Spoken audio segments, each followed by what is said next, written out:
পারবে না। তখন আল্লাহ বলবেন, হে ফেরেশতারা, এখনো বইসা রইছো কেন? জাহান্নামের দরজাটা খুইলা দাও।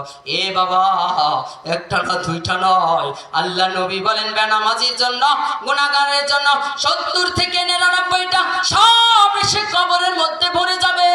আল্লাহর নবী বলেন ওই কবরটা এই পাশ থেকে ওই পাশ থেকে এমন চাপ মারবে গো, পাথরের হাড় ভেঙে চুরমার হয়ে যাইবে।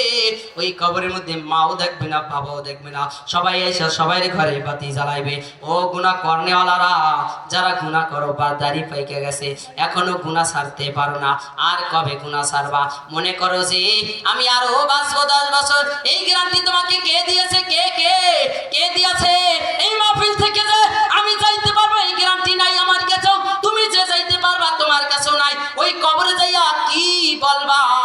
ওই কবরে কঠিন আযাব সহ্য করতে পারবা না।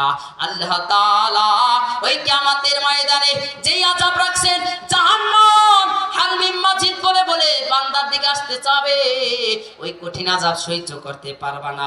এই জন্য বলবো, আমি এত সময় যে চিল্লাইলাম, এটার দ্বারা বুঝাইতে চাইলাম, এত সময় চিল্লানের দ্বারা যে গুনাহ করা যাবে না। যদি গুনাহ করি তাহলে বাঁচতে পারবো না। প্রত্যেকটা গুনার জন্য কয়টা সাক্ষী? কয়টা সাক্ষী?